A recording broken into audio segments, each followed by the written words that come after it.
In late 2023, everybody was talking about rate cuts, 7 to be exact. But now that we face ourselves in the reality of a new year, it turns out that the Federal Reserve members are not so sure. Meanwhile, BlackRock is saying that we're going to have a roller coaster of a year and that things are starting to break underneath the hood.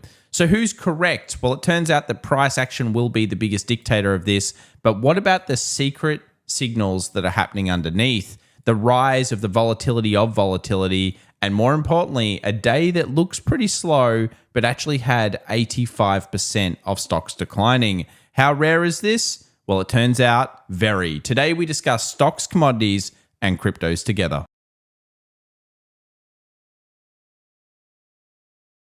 Well, welcome back everybody to the Daily Show where we talk about markets together. Today we'll be looking at the dark pool activity, the macro, and of course the key levels that you need to be watching. But let's begin with what happened on the session. Nvidia was up on its way to hopefully $600, and AMD also rallied through the session. Other markets though, definitely quite weak, and we saw basically 85% of stocks fall off. So let's take a look at this very rare statistic. First up, when we have a decline that is less than 0.5% down, it's very rare to see 85% of stocks actually moving to a lower point. Usually, you always have a market that's usually capitulating at that point. Now, it's so rare, in fact, it's only ever happened one other time since 1962. That was in November 27th, 2007. Now, at that point, we obviously moved into a pretty big bearish market, and I wouldn't necessarily get cause for concern just yet because of that, but as a lead indicator, it can be quite good. What you might notice with this orange line here, which is the S&P 500, oftentimes when we spike to these 85 or even 80% plus kind of reads where we're seeing declining issues across the board in the US stocks, we usually have a market capitulating. Notice a spike here, the markets hit the low. Notice a spike here, very rare, we end up selling off afterwards. Notice a spike here, we're at the capitulation low. Spikes here and here, capitulation low, etc., etc., etc. So it can be a good hidden indicator that's showing us that the markets are actually a little bit sicker than you might think. And of course, if price action goes and leads into that trend, then that could be something that we need to be watching. We'll go through some other indicators later on that we've been watching recently with that, along with some of the price action triggers with options that I think you'll find very interesting. So stick around for those. Let's talk big crowded trades. The two most crowded trades right now in markets are short everything that is to do with Chinese stocks and long everything to do with the Magnificent Seven. Now you can see this has been a crowded trade for quite some time, and generally speaking, it's pretty usual for these to hold true for 3 to 4 months. We're now in the major fourth month, and we've just seen a 52 reading for the amount of people trying to buy the Mag 7 and a 24 reading for the amount of people still shorting Chinese equities. Now, have we seen a turn in either of these markets? The answer is quite simply at this point, no. But of course, if it does happen, enough people are hidden into either the short or the long that you can expect very violent moves. And I would expect both of these to probably play out in 2024. A violent move that shakes everybody, and it's kind of like shaking apples out of the tree. That's the way the market will move. At this stage, everyone's negative on China and of course bullish on Mag 7. That's just the way it is until something changes. And I would suggest that price action might be something that we want to be watching here on the charts. Now, let's talk about this week because, of course, let's go through the stats of January. Then we'll go through some other stuff that's occurring right now into earnings season. First up, stats for this week. Generally, it's a negative week coming off the long weekend in the US, and we do tend to see down 16, only up 9. The day of options expiration being this Friday tends to be a little bit less volatile, and usually we see the volatility in the Wednesday and the Thursday, which are coming up. And of course, they're going to be the ones to watch. We've got core retail sales also coming out, which could get everything started in terms of some catalysts. So why do we bring all of this up? Well, a lot of it has to do with the first 5 trading days and, of course, the Santa Claus rally failing. When we see stats like this, it does tend to lead into a pretty bad January and a very speculative Q1, up, down, and all around. Now, only third of the time, or less than a third of the time, markets are up during January. So remember, if price action starts to short off, traditionally, that is actually what occurs at this point in time and also what tends to happen in general. You can see here Q1 seasonality very shaky across the board, And more importantly, it is still expected to be so even when we start to play with the stats a little bit, accounting for a massive year in 2023. Still weakness through a period, generally into February, where we see a big switch and we go into a bit of a bullish run. So are we bearish on the year? Well, not exactly. I think that the market breadth has been very strong so far. So pullbacks are really going to be about mean reversion. And we'll look at those levels later on. But if you've been watching the channel for a while, you'd know what we're talking about already. Mean reversion being a key 20 moving average on the weekly. So let's go through some options market. What is it suggesting? Well, we want to remain flexible both ways. The trend's obviously been up until this point. And if we break through key levels, options markets are suggesting that we could see further squeezes. 4,800 to 4,850 is the key zone. And if we get through those levels, you'd be looking at a 4,950 on the market fairly quickly, you would assume. This is all to do with options and gamma squeezes. And we're back in a positive gamma environment across the board in markets. We went negative for a few sessions, but at this stage, 4,800 will be one of the big key zones. Another thing that we look at time to time on this market has got to do with IV term structure. And this is kind of showing us that markets at this stage look relatively low on the volatility scale. Sometimes IV term structure can tell us a lot about what's happening next, and we will be bringing this up from time to time in 2024. And we're watching it very closely for Q1 as well. But term structure is actually suggesting that we could continue to melt up in markets for now. That may change, though, with just a click of someone's hands. Let's talk about Goldman Sachs because, of course, they've put out a report on congestion in the US, and it looks like supply chain congestion is actually not too bad. Now, a lot of people were concerned about this, but it actually decreased 6% week on week. And of course, everyone's talking about what's going on in the Red Sea right now, and that's leading into a lot of oil speculation. Now, in general, there are huge oil bull buyers coming through. Have we seen price action to actually show that these guys are going to do anything yet? Well, absolutely not. We haven't seen price action break through some of the key levels we'll look at later, but if it does happen, a large squeeze could be on the horizon. Another thing to consider is that breadth has been pretty good. This is Bank of America's bull bear kind of indicator, and it's in the middle, not showing either a buy or a sell zone, but it's really just showing how strong it's been based on the equity market breadth indications. Breadth did decline heavily over the last 24 hours, but of course that really usually needs to hold up for a few sessions. So we've been talking about oil because of this, a huge scaling of the calls, and we know that 65 to 67 is kind of a key level for the support buyers. So really, if we get through some big zones that we'll look at later on, they're going to be key. Also keep in mind the 5 first day trade thoughts for the rest of the year. A lot of the time, it usually means that first quarter can be weak, but 6 months later is 92% of the time positive. So that's something to keep on the back of your charts. So another thing to keep a lookout for 2024 is going to be April, considered probably the best indication of the rest of the year and really giving us that kind of May onwards to December run. This will be a stat that we'll be looking at very closely, along with the toy 2-month, which will be coming out in our special weekend video this week.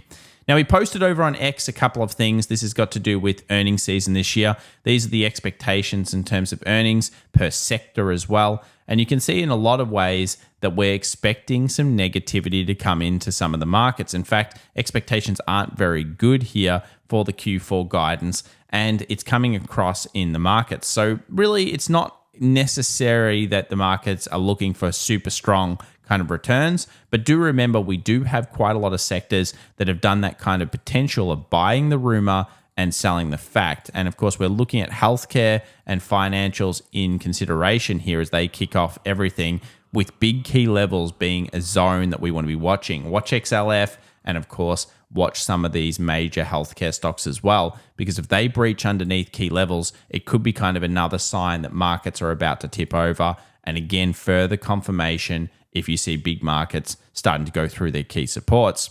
So this week's big earnings, well, it's not the biggest earnings because, of course, we haven't seen tech yet, but we've got Goldman Sachs. They came out and kind of did a beat. Morgan Stanley as well, Charles Schwab, and then, of course, we have a whole bunch of smaller stocks. Next week kicks off big tech.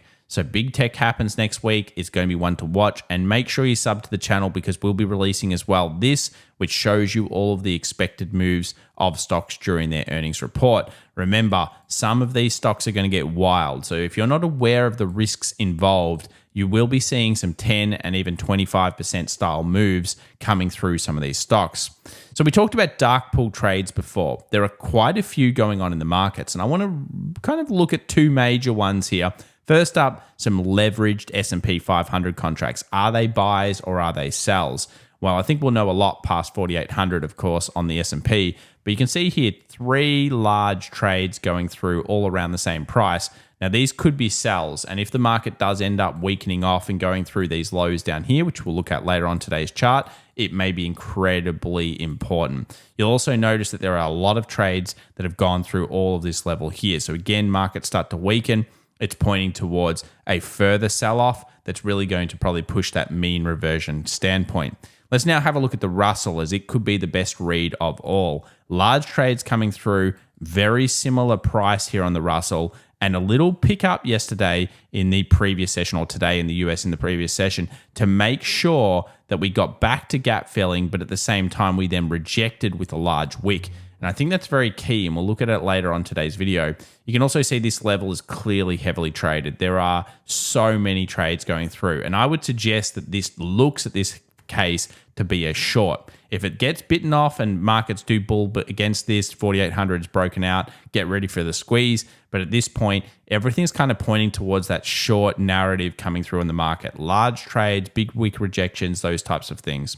We also mentioned Goldman Sachs being a possible barometer. Of course, it reported better, but I don't really care about the report. The market was up like 28% or 30% on that stock from October. So of course, it rallied already into the report, in my opinion. So if it does break through the lows, that could be also a significant thing, as it does have a lot of trades up here that could still be sells.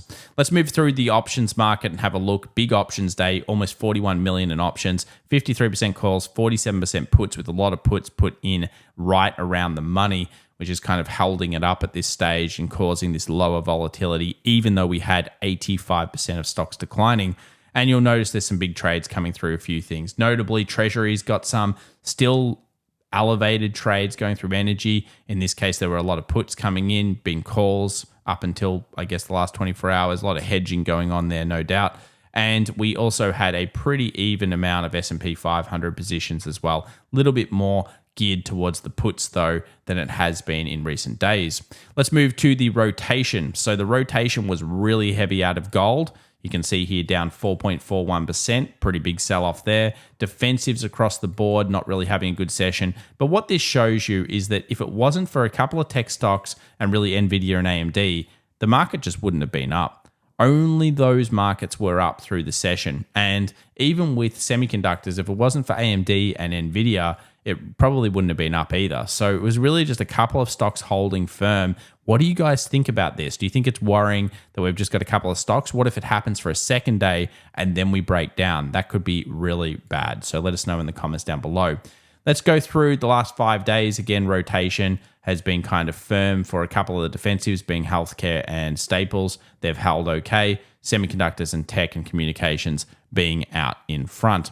All right, let's break it down now in terms of price action. So first up, we'll look at central bank liquidity, which has remained relatively elevated, which is good for the price action and obviously holding it firm. If this was dumping off heavily, we would certainly be quite concerned, especially considering the normal dump that we do get at the end of the year. If that starts to dump again, usually a very worrying sign for markets. We move over now to another one, which is percentage of stock above 20 moving average. Now notice that this is actually continuing to decline, even though the market's holding firm. And it's really showing you that the market's actually selling off all stocks except for just a couple. And that's often what happens leading into a bit of a sell-off. So certainly a bit of a concern here. We're almost down to that 25 read for percentage of stocks above the 20. Let's have a look at percentage of stocks above the 50. That's declining heavily as well. And percentage of stocks above the 200 is starting to fall off as well. So all signs that mean reversion could be coming. Then we move over to US 10-year. It was up again, leading to treasuries going down. Great level for it to go up. I'd like to see a 4.2% to give us that kind of mean reversion on yields. We sold off so aggressively, 7 rate cuts, no mean reversion, just sell on yields.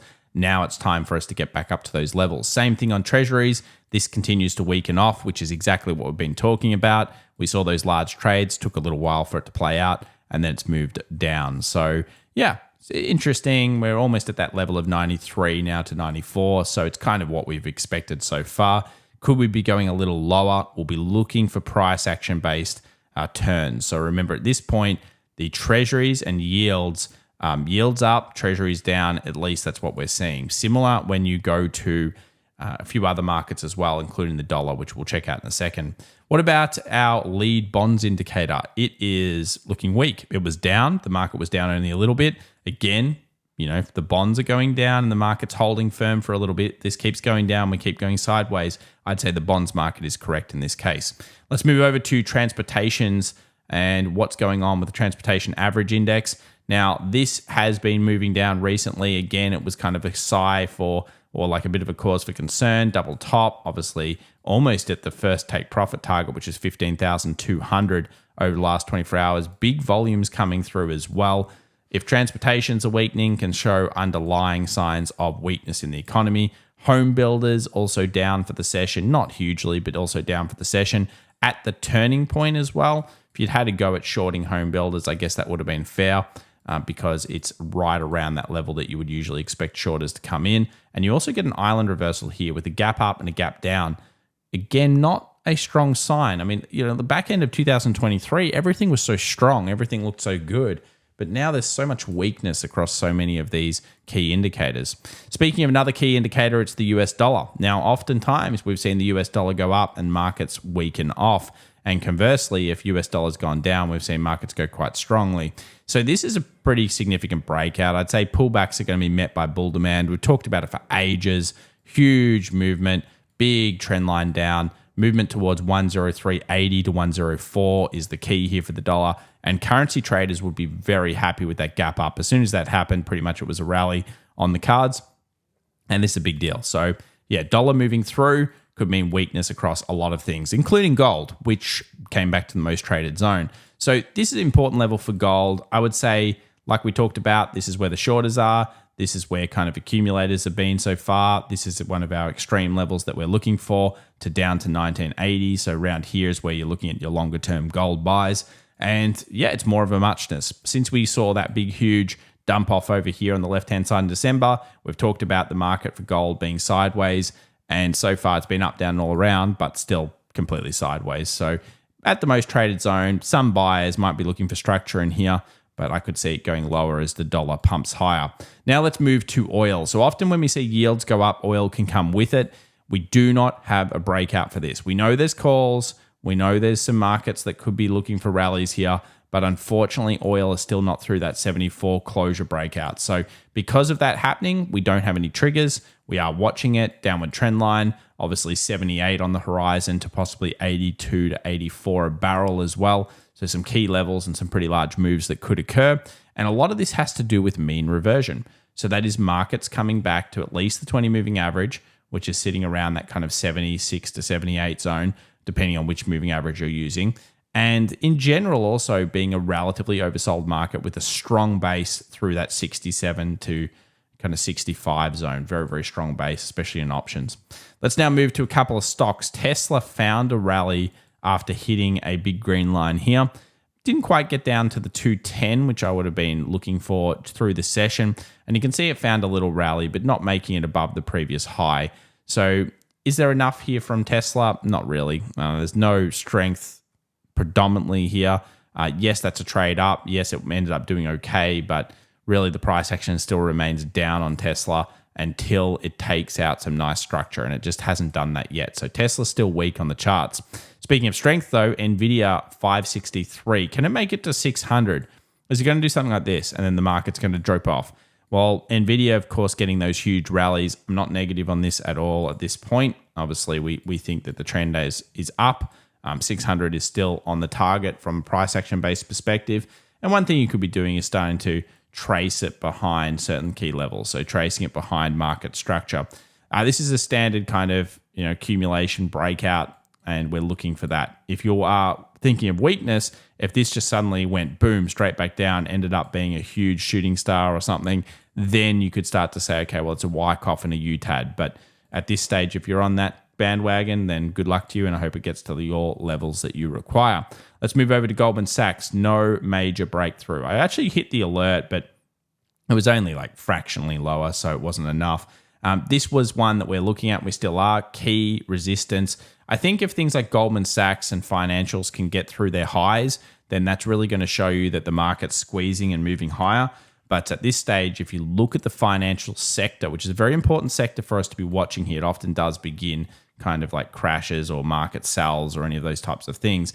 It's still looking relatively weak into this earnings so far. No breakout. We're going to set an alert above here at 38 just in case. And if that occurs, then markets could continue to rally. But my point of bringing this up is really twofold. Look at this, 21% gain across the financial sector into earnings. It's better be damn good earnings across the board because the market's already predicted that's going to be damn good. So we'll find out whether it can hold it through.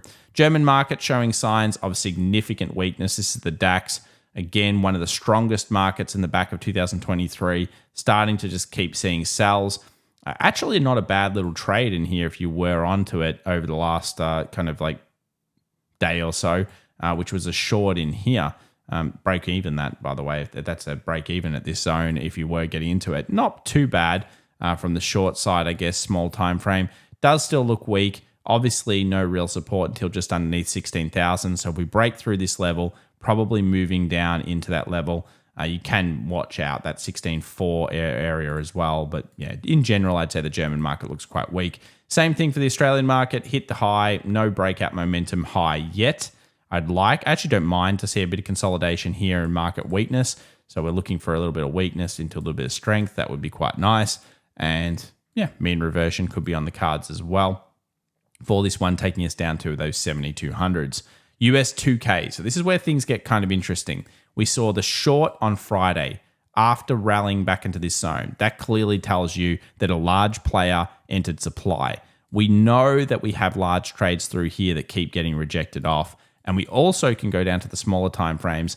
And if we use something like IWM, which we'll use right now, because of course that's the main share ticker, you can see here that we had some rallies that just got instantly sold. Also, daily managed to get below previous closures, showing that breakdown is pretty much what's on the cards. So the weakest market at the moment being the Russell of the major indices is kind of selling down and looking kind of bad on the markets. And what it's showing you is that going towards that most traded level could be on the horizon, 1860 being a key zone here for the Russell. And it looks like it's kind of trying to fall into that zone.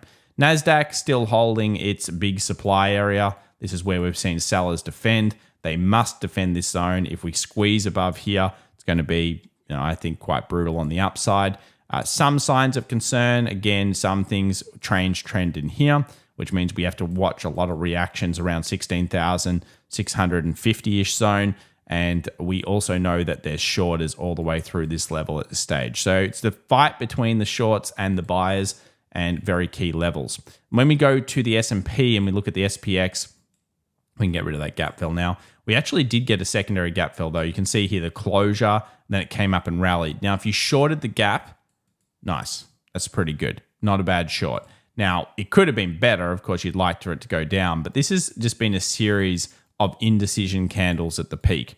And with 85% of stocks actually down through the session, it's not going to take much to break the camel's back, especially if some of these major semiconductors start to just have a little bit of a pullback in their breakouts. You can see here again, we have long leg doji, small doji in here, and then we kind of get like a little bit of weakness. We haven't broken through new lows. We haven't gotten below, of course, the big 4,700 zone, which will push that 45 kind of 60 area to 4,600 narrative. But this is still looking relatively weak at this stage. So if we break it down smaller time frames, 2 hour, 15 minute, that type of thing, we already know where the shorters are. They're sitting right in that 4780 to 4790 zone. If we get above 4800, squeeze. That's going to be where we would think the squeeze is from a technical perspective. A lot going on in these charts and actually quite interesting, even though it's been stuck in a very tight zone. Then we move over to Bitcoin and it remains kind of like around that defended area between 40,500 and 42K. We talked about the buy the rumor, sell the fact here with the Bitcoin ETF. So far, that's exactly how it's been. I'd like to see Bitcoin kind of go down to 36 or even a 28 if possible, and then to, really see rallies for this year. But I do think Bitcoin's on for a decent 24. Bitcoin ETF's a real deal. To me, it's a huge deal in terms of more money coming into the market and therefore demanding a slightly higher asset price. But on top of that, we've also got halving cycles, so quite a lot coming up. Also, quick reminder, core retail sales Wednesday at 8:30 a.m. at New York time's coming out. And then we have unemployment claims for the US. It's not going to be too big a deal. And then we've got prelim UOM consumer sentiment as well on Friday. Really, this week is going to be about options now. And of course, those core retail sales. And then next week, we have more earnings. So if the market wants to say, you know what, we think earnings is going to be a little bit softer than we expected, sell it off, get down to mean reversion, this would be a pretty good time for them to do it. We have to find out whether we trigger. And at this stage, we know where the battle lines are, and we also know where the options are. Thanks so much for watching. If you enjoyed today's video, please remember to subscribe, smash that like button, and we'll see you in the next one. Bye for now.